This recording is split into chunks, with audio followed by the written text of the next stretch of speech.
Oke, assalamualaikum warahmatullahi wabarakatuh semuanya. Perkenalkan, saya Binang Farel. Saya Farid Kresna Haji.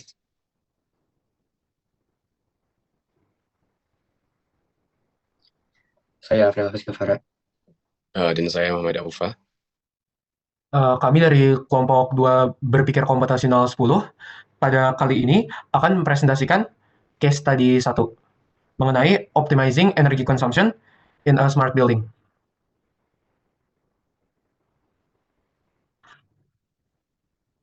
Baik, untuk yang pertama itu ada introduction terkait dengan smart building.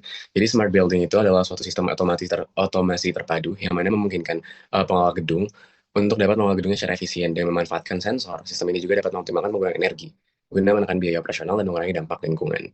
Yang nantinya akan uh, mengelola berbagai aspek secara otomatis dari HVAC dan juga dengan AI.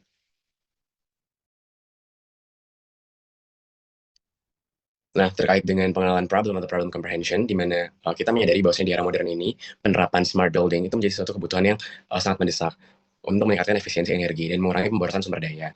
Dengan teknologi seperti sensor otomasi, Internet of Things, dan sistem manajemen energi berbasis kecerdasan buatan, penggunaan listrik, air, serta pendingin ruangan dapat dioptimalkan sesuai kebutuhan tanpa intervensi manual.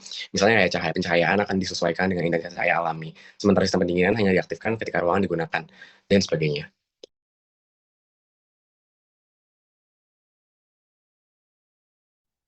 Nah, kemudian kita juga menyadari bahwasanya untuk key points ini ada beberapa variabel yang kita perlu perhatikan terkait dengan occupancy, temperature, humidity, and light intensity. Untuk selanjutnya mungkin akan diserahkan pada Andre.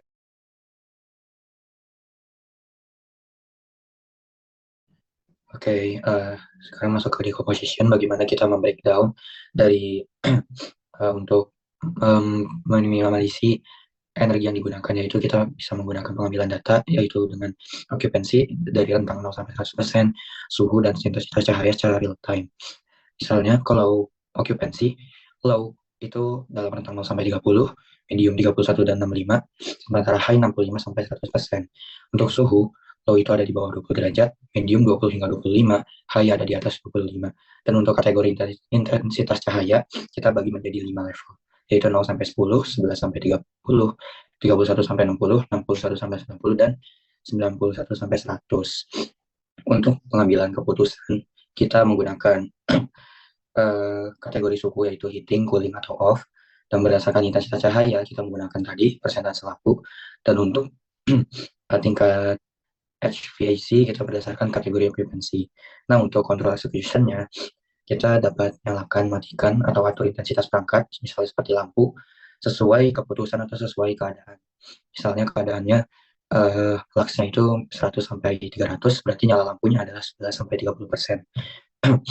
Lalu kita harus memastikan juga bahwa penyesuaian ini dilakukan dengan otomatis, serta kita dapat memantau energi dan kenyamanan ruangannya. Next, ada pattern recognition, yang dimana kita menggunakan 3 level tadi, yaitu low, medium, dan high. Dan untuk suhu, seperti tadi, ada 3, cahaya ada 5. Dan dari data ini, sistem mempelajari pola penggunaan energi. Misalnya saat sedang ramai atau high occupancy dan juga high temperature, maka AC cenderung menyala penuh. Karena jika high temperature berarti penggunaan AC juga akan semakin dingin, dan jika ada high occupancy berarti suhu di sekitar building tersebut atau suhu ruangan juga akan meningkat. Begitu juga untuk intensitas cahaya yang akan meningkat hingga 60%. Untuk abstraction bisa dilanjutkan dengan Zio. Oke, lanjut ke abstraction. Jadi di abstraction ini sistem menyederhanakan setiap variabel ke dalam kategori tertentu sehingga nantinya pada saat pengambilan keputusan akan lebih efisien. Contohnya saat mendeteksi optimal temperatur yaitu 20 sampai 25 derajat Celcius, sistem HVAC cukup dipertahankan, dan jika okupansi rate rendah, maka lampu di area kosong bisa dimatikan. Nah, dengan cara ini kompleksitas data dapat direduksi menjadi aksi-aksi otomatis yang jelas. Next. Oke, masuk ke algoritma. Yang pertama ada data acquisition. Jadi sistem membaca okupansi, temperatur, dan light intensity secara berkala melalui sensor. Yang kedua ada decision making. Ada 3 pilar, yaitu pilar temperatur, mengaktifkan pemanas atau pendingin sesuai kategori suhu. Yang kedua, pilar humiditas, memastikan humiditas sesuai kenyamanan penghuni. Yang ketiga, pilar light intensity, yaitu mengatur tingkat kecerahan lampu berdasarkan intensitas cahaya alami. Lalu yang ketiga ada control execution. Jadi setelah keputusan dibuat, sistem akan mengeksekusi perintah ke perangkat bangunan, yaitu lampu, AC, heater, dan sebagainya. Yang keempat ada monitoring and adjustment.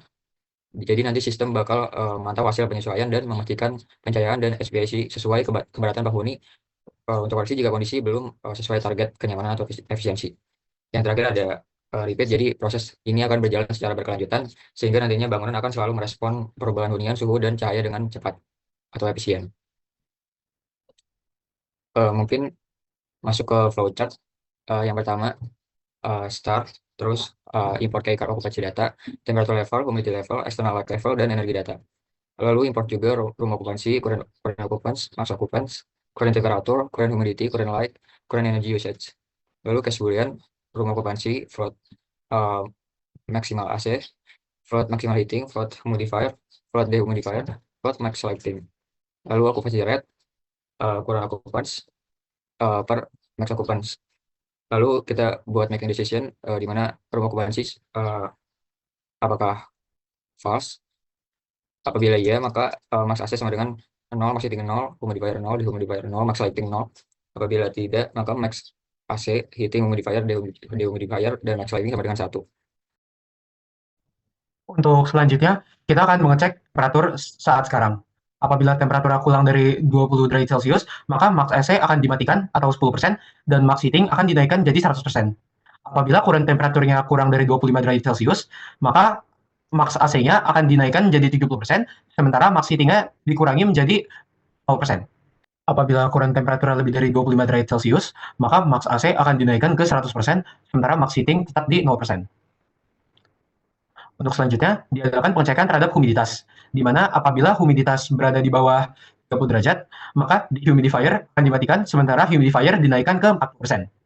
Apabila humidity-nya di bawah 40%, dehumidifier akan dimatikan, sementara humidifier akan dinaikkan hingga 40%.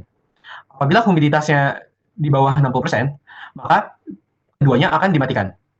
Apabila humiditasnya di bawah 30%, maka dehumidifier-nya dinaikkan ke 40%. Apabila humiditasnya lebih dari 70%, maka dehumidifier akan dinaikkan ke 80%, sementara humidifier dimatikan.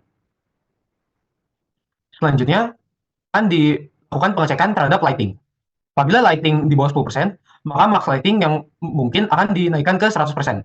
Apabila current lighting di bawah 30%, maka max lighting akan dinaikkan ke 70%. Apabila current lighting di bawah 60%, maka max lighting akan dinaikkan ke 50%. Apabila current lighting di bawah 90%, maka max lighting akan diubah ke 30%. Apabila current lighting di atas 90%, maka semua lampu akan dimatikan, atau max lighting sama dengan 0%. Yang terakhir adalah pengecekan terhadap occupancy rate. Apabila occupancy rate di bawah 30% atau sedang sepi, maka max IC akan dikalikan dengan 0,8. Max heating juga dikalikan dengan 0,8, serta max lighting juga dikalikan dengan 0,8. Apabila occupancy rate di bawah 65%, maka max AC akan dikalikan dengan 90%, max heating dikalikan dengan 90%, dan max lighting juga dikalikan dengan 90%. Apabila pada kondisi power, maka max AC, max lighting, max heating tidak ada yang diubah. Lalu selesai. Berikut merupakan pseudocode dari algoritma kali ini yang mirip dengan flowchart-nya. Dapat dilihat bahwa optimization procedure akan dilakukan tiap 30 menit. Untuk big O notation kita merupakan O1. Dikarenakan pada operation kita tidak ada looping ataupun ulangan. Terdapat 14, ditambah 13, ditambah 3, ditambah 1, jumlah operation dalam pseudocode kita. Hingga big O notation kita merupakan O1. Sekian dari kelompok kami. Terima kasih banyak. Wassalamualaikum warahmatullahi wabarakatuh.